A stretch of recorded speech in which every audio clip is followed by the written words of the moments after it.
Bonjour à toutes, bonjour à tous, soyez les bienvenus, très heureux de vous retrouver pour ce deuxième numéro de Chic Planète TV. Vous le savez, Chic Planète, c'est la web TV qui valorise toutes les actions RSE des entreprises, des PME, des PMI, des artisans, des commerçants et des agriculteurs. Et je voudrais commencer par vous dire merci, parce que vous avez été près de 10 000 à suivre le lancement de Chic Planète en avril dernier. On va maintenant essayer tous ensemble d'amplifier le mouvement, de le pérenniser. Alors à vous de liker, de partager et de vous abonner. Au sommaire de ce deuxième numéro, plusieurs reportages. Vous découvrirez par exemple Carbone Zéro, un nouveau jeu de société créé par deux jeunes entrepreneurs lyonnais pour sensibiliser aux enjeux du réchauffement climatique tout en s'amusant. La Source Dorée est un site magique au vert et qui vit au rythme de la permaculture et de la cuisine bio. C'est un lieu idéal pour les séminaires d'entreprise les plus dépaysants et tout cela à quelques dizaines de kilomètres de Lyon. Et puis nous recevrons bien sûr plusieurs invités. Dominique Steller, docteur en management de l'université de Newcastle et professeur à l'EM Grenoble. Il dirige aujourd'hui la chaire de recherche et d'enseignement Mindfulness, bien-être au travail et paix économique. Il viendra nous parler notamment de la journée de la paix économique qui aura lieu dans quelques heures, quelques jours. Et puis Olivier Dedieu, qui est le directeur du site internet d'information lyonentreprise.com, un site de référence, une mine d'infos, le média économique de Lyon incontournable qui prépare un dossier consacré à la RSE. Tout de suite, comme convenu, eh bien, je vous présente Dominique Steller. Bonjour Dominique. Bonjour, bonjour. Alors, vous êtes donc docteur en management et spécialiste des relations au travail. On va donc parler bien sûr de la RSE, mais surtout d'une actualité qui vous concerne. Très prochainement, le 3 juin prochain, aura lieu la journée de la paix économique qui va mobiliser beaucoup de spécialistes. On peut en savoir quelques mots ? Oui, c'est une journée où il va y avoir 3 conférences et 9 ateliers tout au long de la journée, une conférence en matinale, une conférence en début d'après-midi, une en soirée, et alternée avec un ensemble d'ateliers sur différents thèmes qui vont parler de RSE, parler de paix et parler du lien entre l'économie et la nature.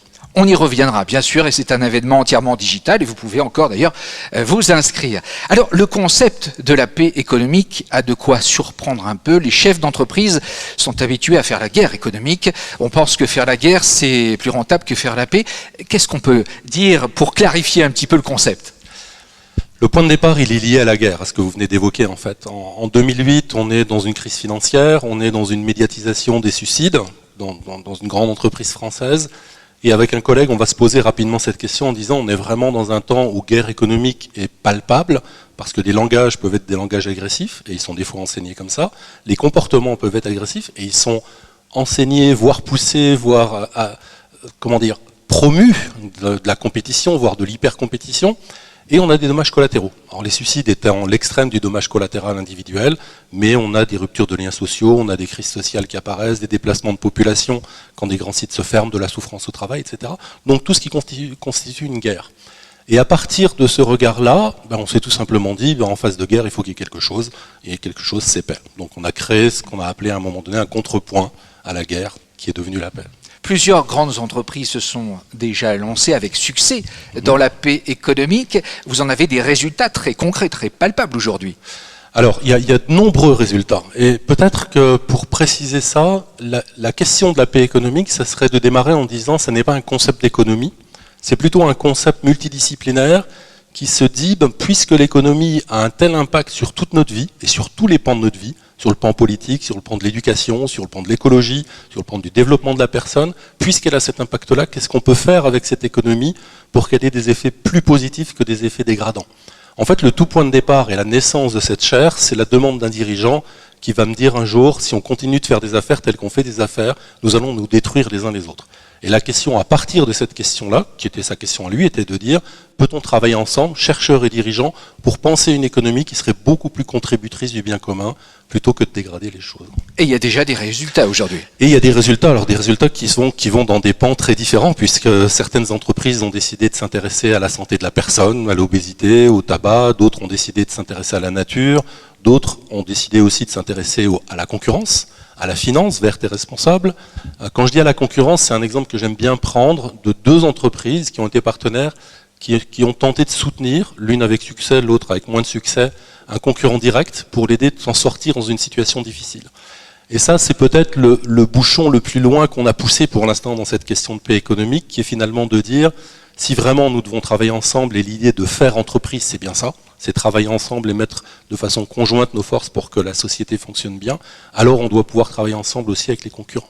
Et dans ces moments de fragilité ou de rupture, plutôt que de le penser guerre, c'est-à-dire si vous êtes un concurrent et que je vous vois fragile, plutôt que de me dire tiens, je vais saisir l'opportunité pour appuyer encore un petit peu et faire disparaître, bah, la question est devenue de manière très spontanée dans ces deux exemples, d'aller soutenir, d'aller aider et de se dire ben, j'ai besoin d'une concurrence, mais qui doit être saine, donc je vais voir comment je peux aider ce concurrent-là avec une idée assez simple qui est de dire finalement ma maison est d'autant plus belle que celle de mon voisin est belle. Donc c'est avec grandeur que l'on regarde les concurrents. On l'a bien compris. Question, par rapport à la crise sanitaire, on en sort à peine. Est-ce qu'il y a un lien entre le Covid et la guerre économique ? En tout cas, nous on y a trouvé un cadeau masqué. Un cadeau masqué qui est assez fort. Une des difficultés, parce que cette question d'hypercompétition est très présente dans le monde économique, parce que cette question qui semble dire sortie de la compétition, il n'y a pas de salut, on est obligé de rentrer au combat contre l'autre et de s'opposer à lui pour réussir à progresser. Ça, c'est ce qui est en arrière-plan de notre modèle économique.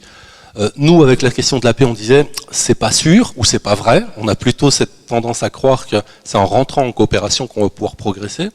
L'intérêt de cette crise de la Covid, ça a été en fait de nous montrer assez vite, en fait, puisqu'au bout de quelques mois, c'est apparu, je vais donner un ou deux exemples, que sortie de la coopération, c'était foutu, qu'il n'y a pas d'autres options en fait. Et quand je dis assez vite, le premier grand signe, ça a été la décision des gouvernements de l'Europe de faire une dette commune. C'est la première fois que des gouvernements se sont dit on va faire une dette commune. On a vu que ça a résisté un peu au début, l'Allemagne a résisté, je crois, et très très vite les résistances sont tombées. Alors je ne sais pas où c'en est aujourd'hui, mais en tout cas c'était un premier signe. Très rapidement d'autres signes sont apparus, et je vais prendre un exemple, c'était le patron des achats de Continental Allemagne, je crois, qui est interviewé dans Le Monde en juillet de l'année dernière, et qui dit à un moment donné, j'ouvre les guillemets, il m'aura fallu attendre juillet pour me rendre compte que si mon fournisseur italien disparaissait, j'étais mort. Et là, on voit bien dans cette question qu'il y a tout à coup une prise de conscience d'une interrelation, d'une interpénétration qui est continue, H24, du début à la fin de l'année. Et que je ne peux pas penser l'autre en dehors de la relation efficace et d'épanouissement que je peux avoir avec lui. Oui, donc la crise sanitaire a été un révélateur pour complètement, beaucoup un véritable révélateur. Alors, on va revenir maintenant à cette journée du 3 juin prochain, la journée de la paix économique. C'est un événement digital de 9h à 20h. On peut s'inscrire sur le site paixéconomique.fr. Vous attendez des invités de marque et au centre des préoccupations, la nature, oui, l'environnement. Vous pensez aujourd'hui que les entreprises doivent se saisir de ce sujet ? Alors, en tout cas, tout à l'heure, comme je parlais de ce lien avec l'ensemble du vivant, dans l'ensemble du vivant, il y a bien entendu la nature, et le thème qu'on a choisi, celui-ci, cette année, est celui de la nature, parce que la crise, parce que les problèmes sanitaires, et parce que les problèmes climatiques. Alors, initialement, on avait intitulé ça « La paix avec la nature », le titre à la fin, c'est « Se réinventer pour préserver la nature ». La question de la paix est vraiment fondamentale à cet endroit-là. On est dans une culture où nous nous concevons en dehors de la nature.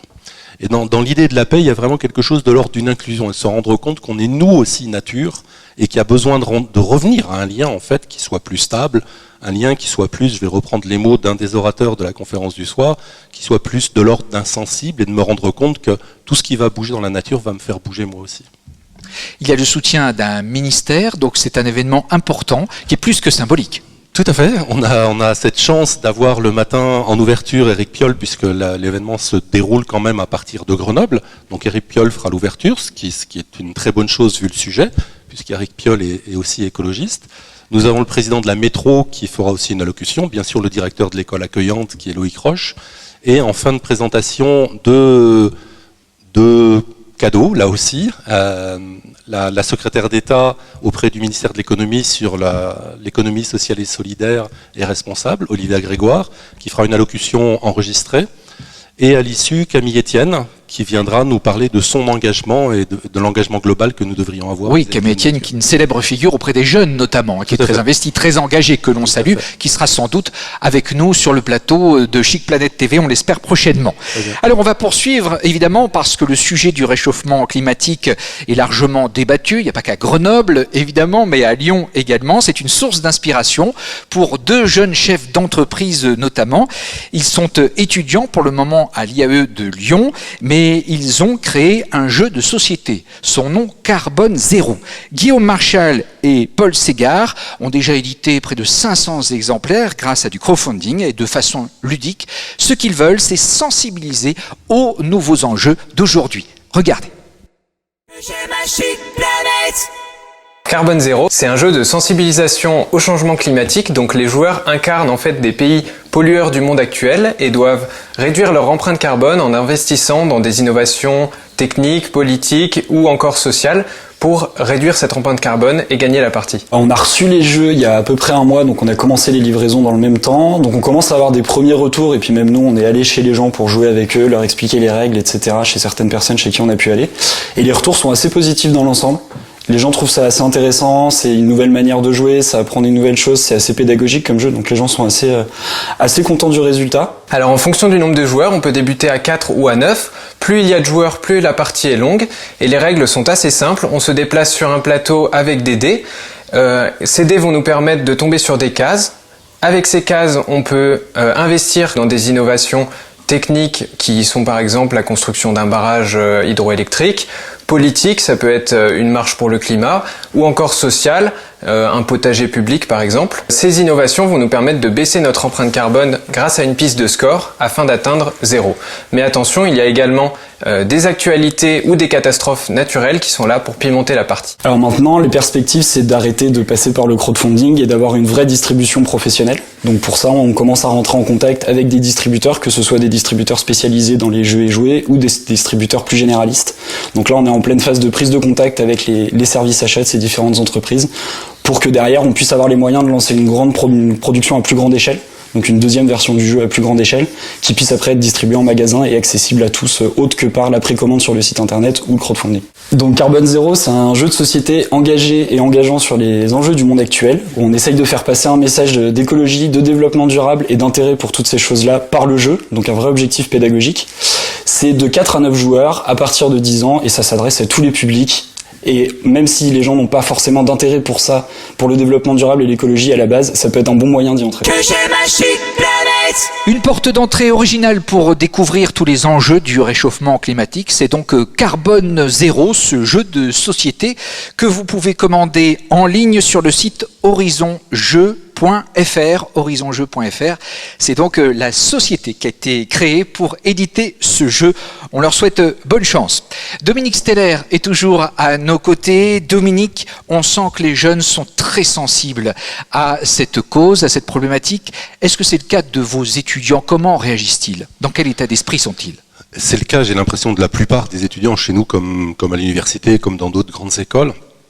Je pense qu'il y a une vraie demande de pouvoir penser la vie différemment. En fait, c'est comme s'il y avait une bascule qui était en train de se mettre en place entre un monde d'avant, appelons-le comme ça, dans lequel la seule question était « il faut que je trouve un emploi », à ce qui est en train de se dérouler maintenant, qui devient plus une question de « j'ai envie de contribuer un peu plus, j'ai envie d'être impliqué, j'ai envie d'être un acteur beaucoup plus fort dans la société ». Et dans cette question de l'acteur, comme la vie personnelle et professionnelle est devenue quelque chose de vu comme un jeu d'équilibre plus fort, la question de la nature est beaucoup plus présente aussi. Et vous, quand vous étiez plus jeune, à leur place, vous étiez dans le même état d'esprit. Je crois que vous vouliez être footballeur auparavant, et puis vous avez été pilote de chasse. Il y a eu beaucoup de choses dans mon parcours. En fait, le point central de mon parcours est finalement à un endroit assez proche de ce qui est en train de se dérouler, qui était comment je fais pour être au plus proche de qui je suis. Et c'était à cette époque-là, mais je pense encore pour beaucoup de gens aujourd'hui, comment je fais pour ne pas continuellement me faire happer dans ce qu'on me dit qu'il serait bien de faire pour bien coller à la société. Et effectivement, ce parcours, alors footballeur c'était au tout début, et puis j'ai des problèmes physiques qui ont fait que ça s'est arrêté assez vite. Et l'aviation de chasse, elle est passée à cet endroit-là avec une question très particulière. Mon sujet de recherche en tant qu'étudiant en doctorat, était sur la question puissance et vulnérabilité, qui je suis en tant qu'être puissant et qui je suis en tant qu'être sensible, et ce qu'on va retrouver dans cette question de la nature, en fait. La nature qui est une espèce d'énorme puissance, et on voit bien qu'il y a une grande sensibilité aussi. Et je pense qu'il y a là, chez les étudiants aujourd'hui, finalement, un motto assez proche, qui je suis en tant qu'être qui veut contribuer, mais qui veut avoir sa vie personnelle, en tant qu'être qui a envie de contribuer à quelque chose qui a du sens, et quelque chose qui va me permettre de me déployer, de m'épanouir. Alors, vous êtes passé rapidement sur cette parenthèse pilote de chasse, Oui. c'est-à-dire qu'auparavant, vous avez été formé pour faire la guerre, Tout à fait. et aujourd'hui, vous nous parlez de paix. Qui mieux que vous pour en parler, j'allais dire? Alors c'est vrai que c'est un de mes points d'entrée à chaque fois que je rencontre des détracteurs, ce qui est assez fréquent sur cette question de la paix, puisque dès qu'on parle de paix, je ne sais pas pourquoi, mais on semble dire que c'est angélique, bisounours, que ça n'a pas beaucoup de consistance. Et ce week-end, je lisais un livre dans lequel était citée Hannah Arendt, où Hannah Arendt disait à un moment donné, finalement, la violence, même extrême, n'est que très horizontale, elle se répand comme une forme de champignon pas très agréable, et elle peut être totalement destructrice, mais elle n'a aucune profondeur. Par contre, la question de la bienveillance, du bien-être ou de la paix a énormément de profondeur, et entendons par profondeur, je suis obligé à quelque chose quand je vais vers la paix. Je m'oblige quand je décide de dire engageons-nous vers la paix, ça va demander un réel engagement, ça va demander des efforts.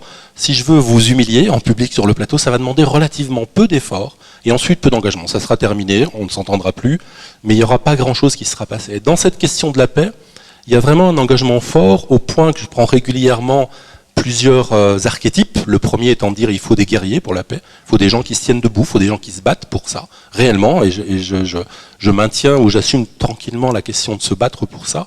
Et c'est vrai que de passer par les armées, de passer par l'aviation de chasse, qui est un métier, même si dans les pubs on nous dit engagez-vous, vous allez combattre pour la paix, en fait c'est une unité combattante, pilote de chasse, son objet c'est apprendre à tuer d'une manière ou d'une autre, et ça m'a permis de façon très tripale, quand on vient me titiller sur cette question du qui veut la paix prépare la guerre, de dire c'est pas vrai. Quand vous vous préparez à la guerre, vous êtes juste prêt à la guerre.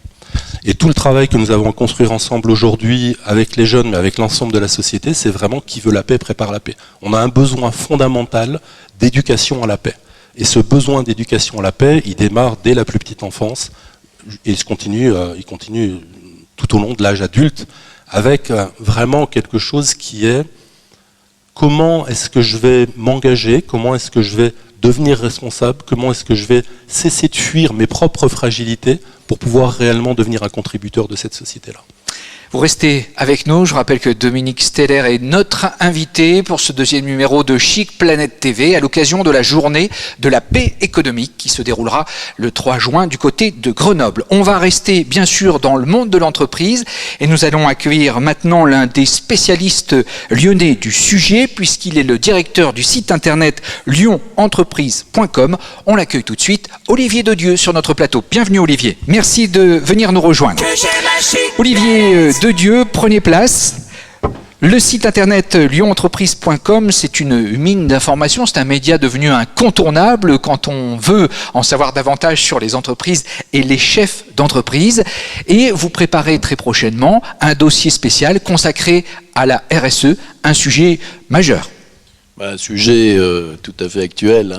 Votre chaîne en est le témoin. Pour revenir sur Lyon Entreprise, oui, évidemment, c'est le plus vieux média digital de la région. Ça fait 14 ans que ça existe. Ça avait été conçu au départ comme un annuaire. On a plus de 32 000 entreprises référencées, 150 clients qui se servent de leurs fiches pour faire leur promotion, que ce soit sur le plan du SEO, c'est tous ces outils de référencement, mais aussi de la notoriété pure via des informations qui communiquent sur leurs innovations, sur leur changement de dirigeants, sur tout ce qui fait la vie des entreprises. Et ça, c'est diffusé tous les mardis matins et depuis une dizaine d'années via une newsletter qui a plus de 35 000 abonnés avec des taux d'ouverture de plus de 22% en moyenne, donc ce qui constitue sans doute sur le plan économique la plus belle audience qu'on puisse imaginer en région. Alors, vous qui côtoyez les chefs d'entreprise au quotidien, quel est leur état d'esprit par rapport au sujet dont nous débattons sur Chic Planète TV ? Il y a un peu de tout. Concernant la RSE, il y a certains en font depuis des années sans le savoir. Il y a une pièce de Molière qui raconte ça formidablement bien. Mais par contre, il y a une réelle volonté aujourd'hui des entreprises d'associer leurs salariés à autre chose que le travail quotidien, même si c'est important. Quand on pense qu'il y a 64%, vous m'arrêtez, vous connaissez mieux les chiffres que moi, mais s'il y a 64% des salariés qui disent aujourd'hui pas trouver beaucoup de sens à leur job, évidemment que pour un patron, c'est difficilement acceptable. Donc il faut trouver des moyens à ce que les salariés puissent trouver du plaisir au travail, trouver du sens à leur travail, et c'est tous ces leviers de RSE qui sont aujourd'hui enclenchés, qui donnent lieu à des postes dans les entreprises, qui donnent lieu à des communications tout à fait régulières. Donc évidemment, c'est l'un des sujets majeurs. Il y a le Covid, mais il y a la RSE qui est importante. Et nous, comme porte-parole, ou en tout cas comme faisant écho de tout ça, ça apparaît de plus en plus souvent dans nos colonnes de la newsletter et dans les articles. Mais pour se parler franchement, il y a beaucoup d'entreprises qui font ce qu'on appelle du greenwashing, c'est-à-dire qu'on met du vernis. Oui, c'est évidemment la première remarque que l'on a. Oui, c'est vrai, mais les bonnes pratiques vont prendre le dessus parce que du greenwashing, c'est contre-productif. Des gens à qui on raconte des histoires, ils adhèrent pas et ça va même dans l'autre sens. J'aimerais faire réagir Dominique Steller, pardonnez-moi, mais sur le greenwashing, Dominique, vous êtes témoin aussi de ce que les entreprises essaient de faire croire. Ouais. Oui, et je tempérerais. C'est-à-dire que si je devais catégoriser, ce que je n'aime pas faire, je dirais il y a des gens qui sont très embarqués dans la question, donc on ne va pas en parler pour l'instant, et puis il y a les autres. Et dans les autres, pour moi, la proportion qui fait du greenwashing à dessein, qui est très consciente de ce qui se passe, c'est relativement faible. On a toute une grande proportion qui est dans un espèce d'entre-deux, qui sait encore pas trop pourquoi, qui sent que ça fait bien, donc elle fait ça un peu comme le reste.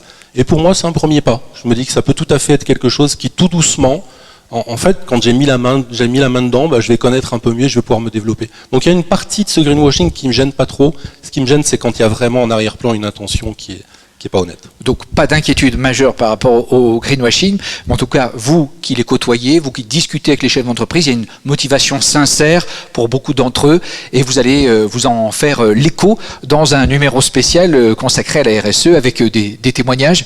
Oui, alors ce numéro spécial, il sera diffusé le 3 juin à nos abonnés, donc à 35 000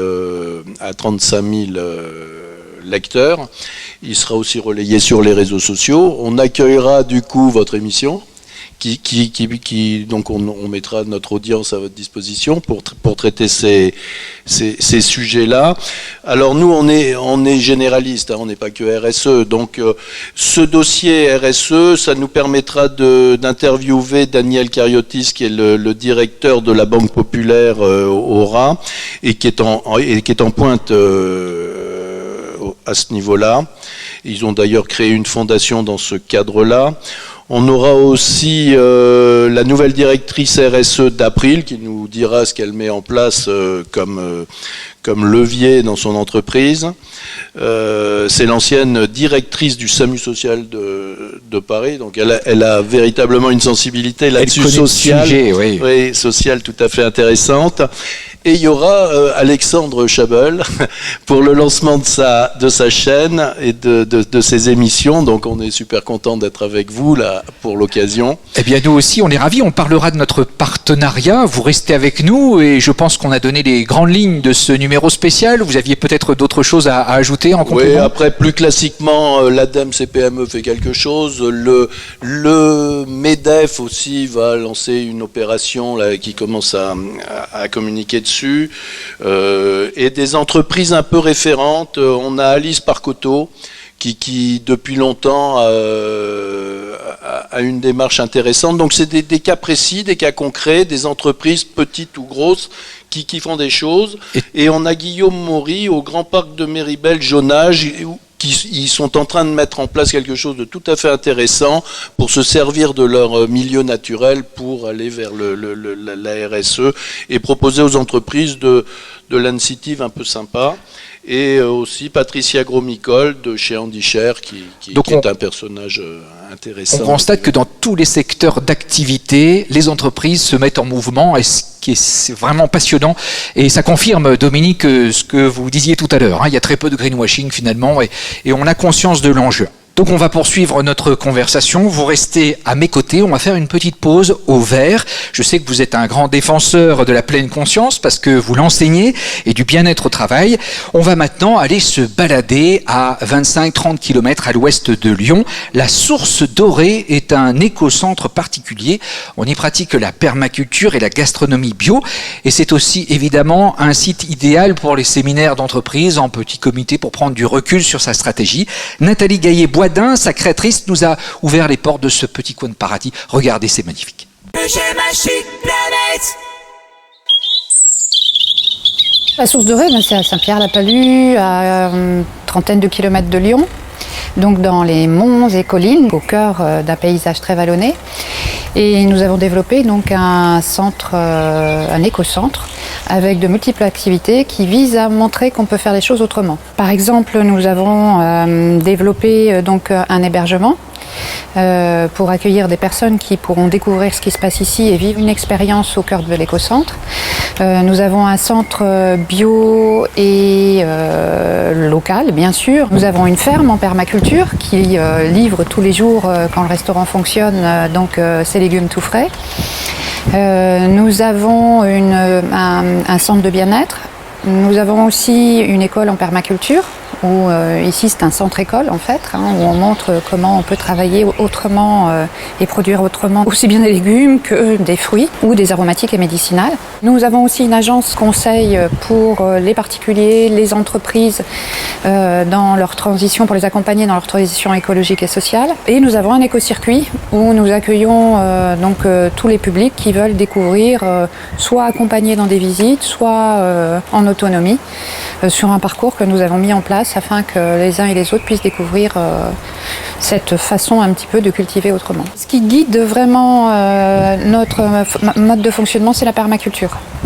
Donc dans toutes nos activités, nous sommes inspirés par une approche permacole qui va bien au-delà que de faire du jardin, qui est une forme de philosophie de vie, de méthodologie, d'approche et d'organisation des écosystèmes. C'est vraiment une écoute, une tentative de compréhension de ce qui nous entoure et surtout un grand respect de tout ce qui est vivant.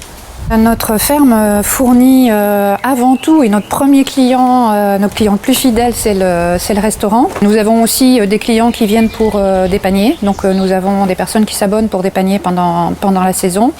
Et puis tout ce qui est fruits et aromatiques et médicinales, nous les transformons pour les vendre dans des épiceries. Pour éviter de trop perturber la vie du sol, on concentre énormément, on structure et on concentre énormément nos productions pour laisser le maximum de place après à tout ce qui est plus naturel, à la nature et lui laisser de l'espace. Quand je dis la nature, c'est les arbres, les plantes, les herbes sauvages, les animaux, les insectes, les oiseaux, etc. Donc globalement, on réduit au maximum l'espace où on produit, donc on est hyper intensif sur ces zones-là.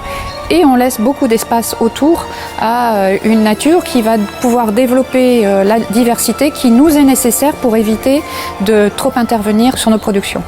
On a décidé d'accentuer encore un peu notre projet. On a un slogan qui dit « Cultivons l'avenir, ce monde est possible ». Donc on a décidé d'encore plus préciser notre envie pour vraiment plus partager encore cette vision un petit peu du monde, de l'entreprise, du travail, de la vie, de la relation à la nature. Et ça devient un projet qui nous échappe à nous et qui devient le projet d'une équipe qui demain, lorsque nous commencerons à nous retirer, continuera l'aventure, parce que nous souhaitons que l'aventure se continue et on fera tout pour que l'aventure continue entre d'autres mains. Et on restera présent pour soutenir ce projet pour que ça puisse continuer à exister.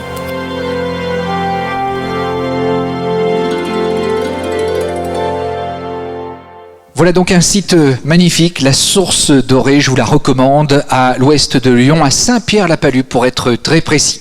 Encore quelques minutes pour ce deuxième numéro de Chic Planète TV avec mes deux invités, Olivier Dedieu du site internet lyonentreprise.com qui est le site d'information sur la vie économique de Lyon et de sa région, et Dominique Steller qui est docteur en management de l'université de Newcastle et professeur à l'EM Grenoble où il dirige, je vous le rappelle, la chaire de recherche d'enseignement Mindfulness, bien-être au travail et paix économique. Alors on évoquait tout à l'heure rapidement la quête de sens nécessaire dans le monde du travail. Dominique, est-ce que vous pensez que la RSE peut redonner du sens ? Ce que je trouve intéressant sur ce qui se passe ces derniers temps sur la RSE, c'est qu'elle redonne un sens collectif. Il y a eu beaucoup de travail sur le sens en entreprise dans les 20 dernières années, et pour moi un des soucis c'était qu'il était très centré sur le sens individuel. Et que derrière ce sens individuel, il y avait une représentation qu'un de nos anciens présidents a cité à un moment donné, travailler plus pour gagner plus. C'est-à-dire que finalement ce sens se résumait à « je vais au travail parce que ça me permettrait de gagner l'argent qui me permettrait plus tard dans un autre lieu, un autre temps d'aller bien ». Ce qu'on retrouve avec la question de la RSE, c'est finalement « je suis fier d'aller au travail parce qu'avec cet homme-là ou celui-ci, je vais trouver un sens commun à faire quelque chose de plus grand que moi ». Ce plus grand que moi, ça peut être quelque chose de très simple, hein. J'ai une carte de visite dans les mains, là, c'est quelque chose de plus grand que moi, parce que pour faire ça, il faut qu'on soit plusieurs, il faut qu'il y ait un concepteur, un designer, un producteur, et là, on a le sens même de faire entreprise, travailler ensemble au bénéfice du bien commun. Et j'ai l'impression que dans cette question de RSE, c'est ça qu'on retrouve. Retrouver l'envie commune de faire quelque chose qui va permettre un épanouissement de la cité. Olivier Dedieu, s'il y a du sens à donner à Chic Planète TV, c'est bien ce partenariat qui nous lie à lyonentreprise.com. C'est important qu'on puisse relayer, qu'on puisse se contacter, qu'on puisse montrer, valoriser le travail des uns et des autres au travers d'échanges et au travers de diffusion grand public. Oui, ça me semble important. Par ailleurs, de vous accueillir sur Lyon Entreprise, c'est aller dans ce sens RSE et qui est votre axe majeur. Donc c'est pour nous des contenus extrêmement valorisants. Et évidemment que pour nous, ça a beaucoup de sens et on est vraiment très content de ce partenariat.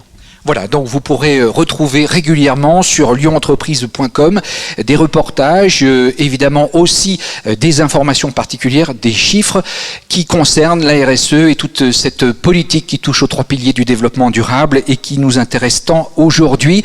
Donc on le rappelle, Olivier Dedieu, numéro spécial RSE qui sortira le 3 juin. Le 3 juin. Inscrivez-vous sur la newsletter, donc c'est sur le site internet, vous avez un petit point, c'est suffisamment visible, vous avez juste à laisser une adresse mail et vous recevrez la newsletter spéciale RSE et tous les mardis les newsletters hebdomadaire. Donc le 3 juin, il se passe beaucoup de choses. Il y a la sortie de ce cahier spécial. Et puis du côté de Grenoble, Dominique Steller, cette journée de la paix économique, un événement entièrement digital, on le rappelle, mais on peut s'y inscrire, on peut y participer avec de nombreux invités.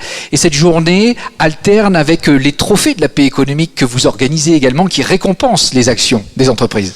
C'est ça. En fait, les trophées ont été lancés en 2019. Ils devaient avoir lieu une deuxième fois en 2021.